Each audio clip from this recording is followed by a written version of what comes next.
Thelema, Coast to Coast, show number 38, January 21st, 2007.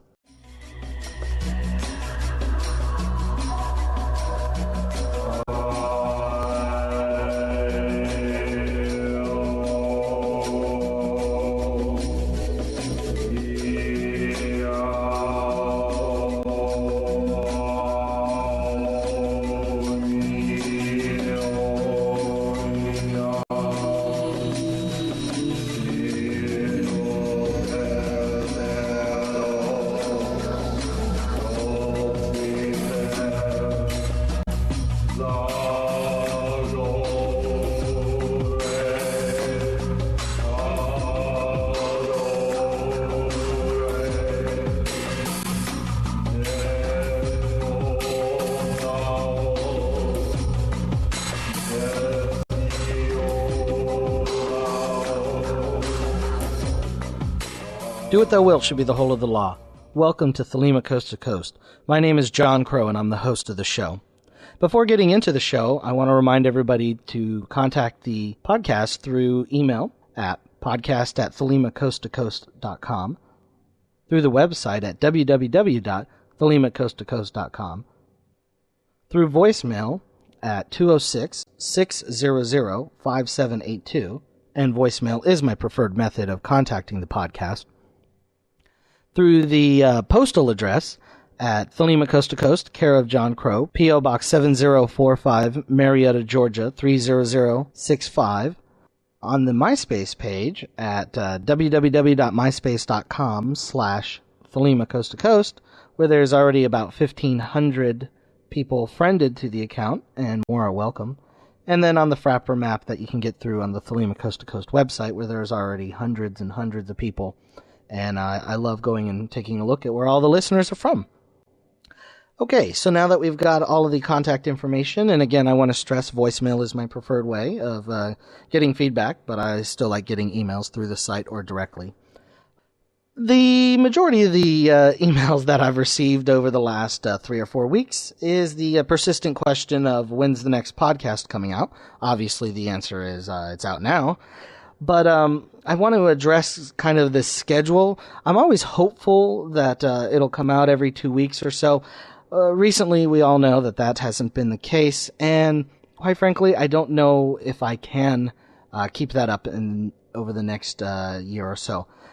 With school and work and other requirements on my time, I basically can't promise to do that. I will put them out when I can. When I have material, when I'm getting in touch with people. The good news is I've got the next 2 podcasts lined up, assuming the interviews go through and everything. So some will be coming out in 2 more, I guess, over the next 5 to 6 weeks. And but from there, it just all depends on who I get on the podcast and the material and things like that. So they'll come out when they come out, and just keep your eyes out for them on the lists. Subscribe to the feed on my blog, and where I put notices about that, or on LiveJournal, or the feed on my blog on MySpace, or the feed on the Thelema Coast to Coast website. Staying on all of those will let you know when the podcasts come out. Or just keep an eye out in iTunes and have your podcatcher occasionally check the RSS feed there. So they'll come out as soon as they can, and I hope that's good enough for you all, because that's the best I can do. All right. So now we're going to get into listener feedback. As I've said before, voicemail is my preferred way, and so I have 3 voicemails, and I'm very happy to have received them. The first is from a listener named Cole, and here's what he has to say. Hello, John. This is Cole from Amherst, and I'm just calling to tell you that I really enjoy Thelema Coast to Coast. It's brought up a lot of interesting food for thought, especially your and Keith's conversations on secular humanism and how it relates to Thelema. I especially enjoyed your talk on Liber E, and it got me to go back and look at the text, which I haven't done in a while, and begin working with it again. And I was wondering when you and Keith were perhaps continuing on your series, as you said you were going to do with those texts. Once again, thanks a lot for your fantastic show, and love the laws, love under will. Bye. Thanks for the comments, Cole. I really appreciate you taking the time and leaving them. Also, thank you for the reminder about Libra A and Libra O, and that we haven't done those yet.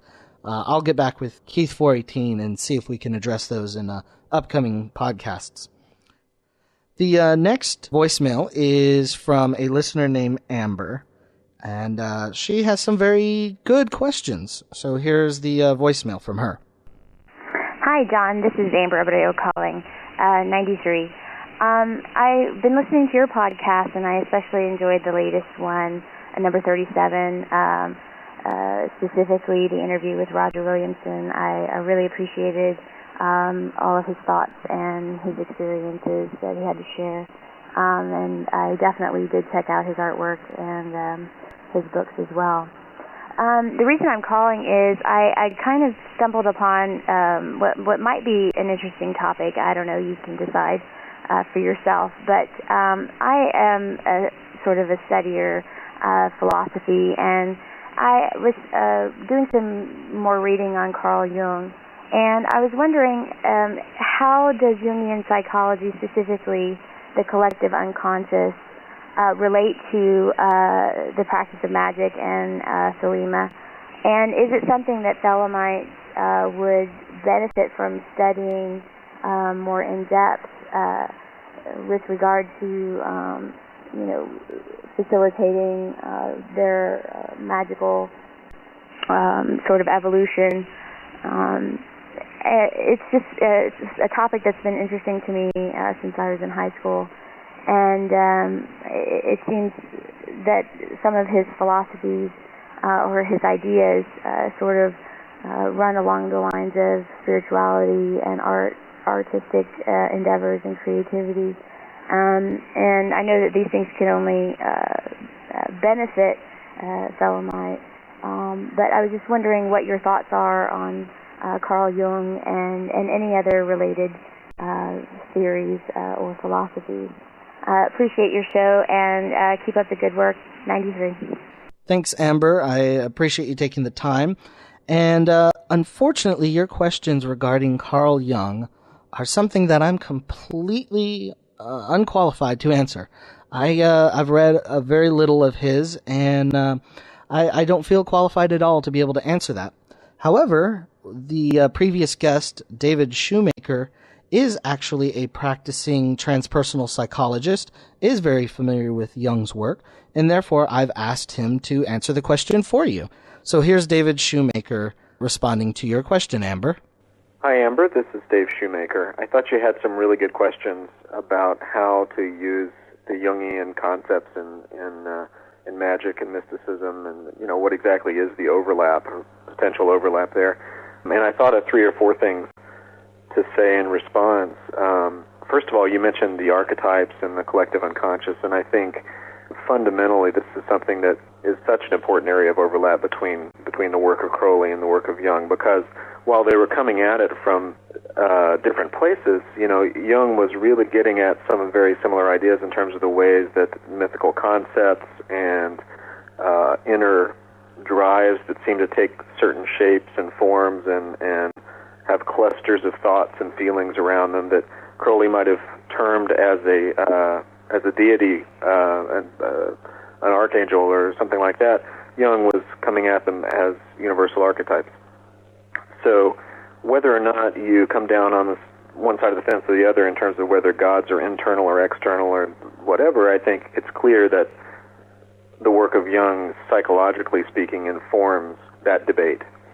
Second of all, and so it's worth investigating, second of all, Jung's picture of the human consciousness in terms of the ego, what he called the ego as the center of normal waking consciousness, and what he called the self, with a capital S, as the real center of the human psyche, I think is a near exact parallel to the idea of, say, the adept centered in Teferis as the ego center of the consciousness, and the angel at Kether.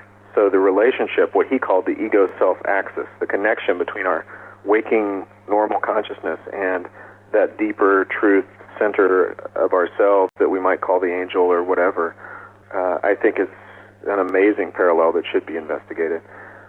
Finally, Rigardi and others certainly emphasize the usefulness of psychotherapy as an adjunct for a magical path. And if you're going to pursue that, finding someone who self-identifies as a Jungian therapist or transpersonal therapist, I think is going to be more likely to, they're going to be more likely to have a common language for understanding our magical and mystical work, ritual processes, a broad perspective on the integration of psychology and spirituality. I think that's another reason that Jung's theory is important, is because it gives us that common language with some therapists. And if you want other similar theorists to investigate, I would suggest Roberto Assagioli, that's Assagioli,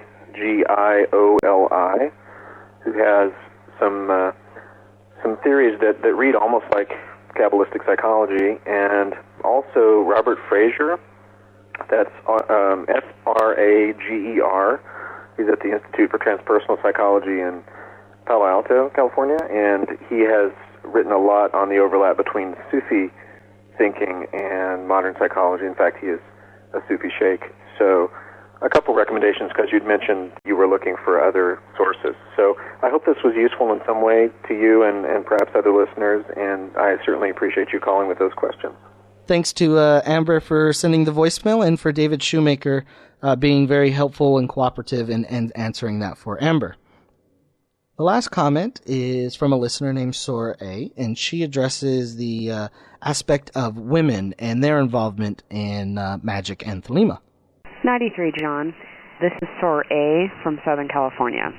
Although I am not an OTO member, I wanted to comment on the issue of women in ceremonial magic that was raised in episode 37. While I've noticed that the ratio of men to women is definitely unequal, I cannot say that it has ever bothered me very much. Maybe I'm in a minority here, but I began on this path 15 years ago to learn, to evolve, and to grow. I can learn just as easily from a man as I can a woman. In truth, the number of people, both men and women, who take the work seriously is small. I've known my share of guys who are flaky, unstable, irresponsible, and ridiculous. Some people are just looking for a party or an easy escape from their lives of meager and or unsatisfying real-world accomplishments. I don't see this dynamic changing until the emphasis shifts from highly subjective and potentially delusional astral experiences to experiences that manifest as real-world results. Until then, the occult will continue to attract men and women who would rather scry Enochian others than to pay their rent on time. Regardless, I'm a firm believer that this path is not for everybody. Trying to artificially construct a vague egalitarian social ideal where men and women are equally represented is unrealistic. Trying to construct a place where all opinions are of equal value and merit is also unrealistic. I'll leave that up to other organizations, religions, causes, etc. to appeal to the lowest common denominator. As a woman, it can be difficult to situate yourself within a group when an order is more like a meat market than a fraternity. When by default it is assumed that you are there for the party, to play at being a magician, or to land a boyfriend. At the end of the day, the lack of women in ceremonial magic and the sometimes uncomfortable fraternal environment is a leadership problem. So why don't I write books, go on speaking tours, create a website, or upload videos to YouTube? Well, I'm a graduate student, and aside from being busy, I'm not entirely sure that having woo-woo magic stuff associated with my name is a good career move. This might change at some point, but for the time being, I have to consider the real-world implications. Besides, after getting to know some of the folks who have written books, started websites, and are popular, I'm definitely not assured that visibility equals knowledge, self-mastery, or bona fide magical talent. To close, I think this podcast is wonderful, and I want to thank both you and your guests for doing your part to elevate the discourse in the occult scene. 93. Thank you very much, Sora A. I appreciate you taking the time and leaving that wonderful feedback. I don't think there's really anything that I can add. I think you covered the subject quite well, so thank you. I do want to note to all listeners, though, that I don't expect that the majority of the listeners are in the OTO or anything like that. So I've noticed at times callers will say that I'm not in the OTO or that's in written feedback. It's not